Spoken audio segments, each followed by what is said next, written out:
بسم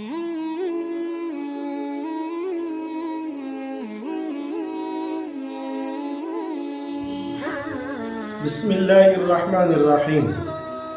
قوم لوط کے بارے میں آج چند باتیں بتانا چاہتا ہوں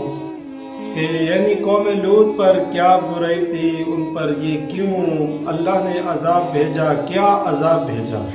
ان سے ایسا کون سا فعل ہوا جس کی وجہ سے اللہ کی ناراضگی ہوئی اور اللہ نے ان پر عذاب بھیجا۔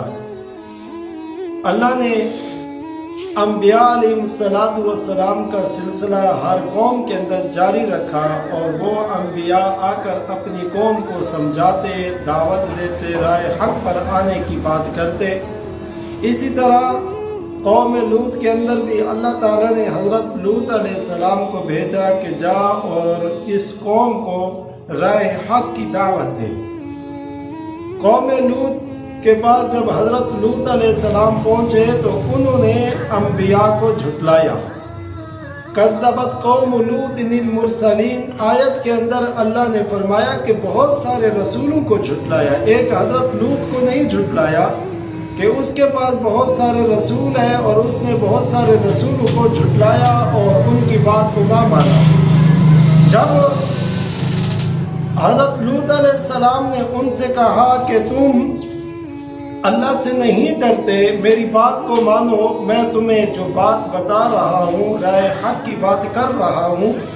اس بات کا میں تم سے کوئی اجر نہیں چاہتا، کوئی صلہ نہیں چاہتا، کوئی مزدوری نہیں چاہتا،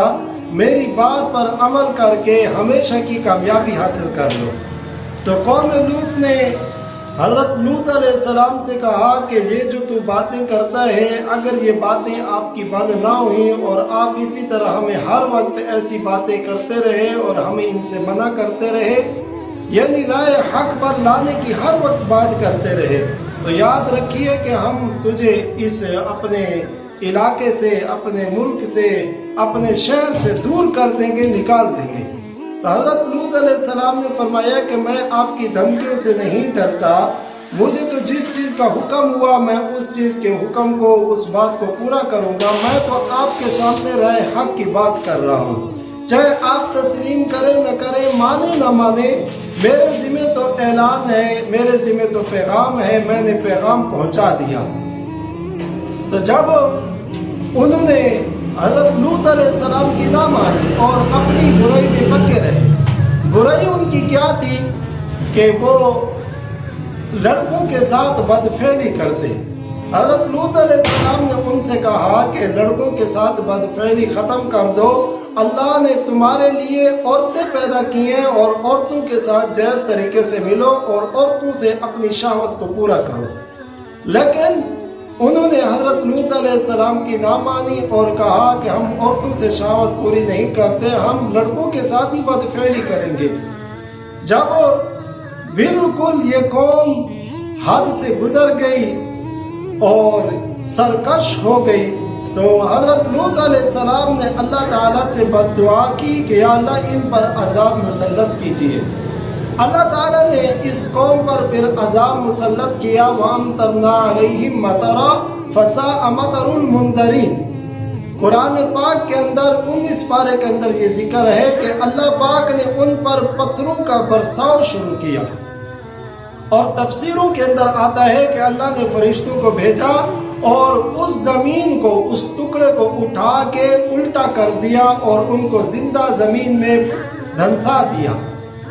کتابوں میں، تفسیروں میں آتا ہے کہ آج تک بھی اس جگہ، اس قوم کو جہاں دھنسایا گیا، آج بھی بدبودار جگہ ہے، بہت بدبو آتی ہے، گزرنے والا اس جگہ سے بڑی مشکل سے گزرتا ہے، آج بھی ان پر اللہ کی لعنت برس رہی ہے۔ آپ صلی اللہ علیہ وسلم کی حدیث کا مفہوم ہے کہ اللہ ایسے شخص پر لعنت بھیجتا ہے کہ جو ایسے لڑکوں سے بدفعلی کرے، یعنی لوطی فعل کرے، لواطت کرے لوگوں کے ساتھ، مردوں کے ساتھ۔ اللہ نے عورتوں کو پیدا کیا عورتوں کے پاس جائز طریقے سے جائے، لیکن انہوں نے نہ مانی، اللہ نے ان پر یہ عذاب بھیجا۔ قرآن پاک کی ایک آیت کے اندر آتا ہے الا عجوزن، یعنی لوط علیہ السلام کی ایک بیوی تھی، بوڑھی تھی، وہ بھی اس قوم لوط کے فعل سے خوش تھی کہ یعنی یہ جو کام کر رہے ہیں ٹھیک کر رہے ہیں، اللہ نے اس کی اس بوڑھی بیوی کو بھی عذاب بھیجا اور اس کو بھی تباہ و برباد کیا کہ نبی کی بیوی ہو کر لیکن بدفعلی پر خوش تھی، اللہ نے اس کو بھی برباد کیا۔ دوستو، اس واقعات کو پہنچانے کا مطلب آپ تک یہ ہے کہ ہم ان کاموں سے بچیں، ان سے عبرت حاصل کریں۔ قرآن پاک کی کتاب یہ واقعات بیان کرنا، قصے بیان کرنا مقصود نہیں، بلکہ اس کے اندر جو قصے ہیں قوموں کے، ان سے عبرت حاصل کریں کہ ان سے یہ ایک برائی سرزد ہوئی، اللہ نے ان پر کتنا بڑا عذاب مسلط کیا۔ آج ہمارے اندر تو ہزاروں برائیاں ہیں، اور اللہ پاک نے ہمیں اگر عذاب میں مسلط نہیں کیا، ہم پر اگر عذاب نہیں آیا تو یہ صرف اللہ کی ڈھیل ہے۔ اللہ کی جب پکڑ آئے گی تو پھر اللہ کی پکڑ سے کوئی نہیں بچ سکتا۔ یہ آپ صلی اللہ علیہ وسلم کی مبارک دعائیں اس امت کے پیچھے ہیں، جس کی وجہ سے آج ہم بچے ہوئے ہیں۔ قوم لوط کا یہ واقعہ بیان کرنا ہمارا مقصود یہی ہے کہ ہم اس گندے فعل سے بچیں اور اس گندی برائی سے بچیں، اور انسانیت کو بھی اس برے فعل سے بچیں اور راہ حق پر آئیں۔ اللہ پاک ہمیں راہ حق پر آنے کی توفیق عطا فرمائے۔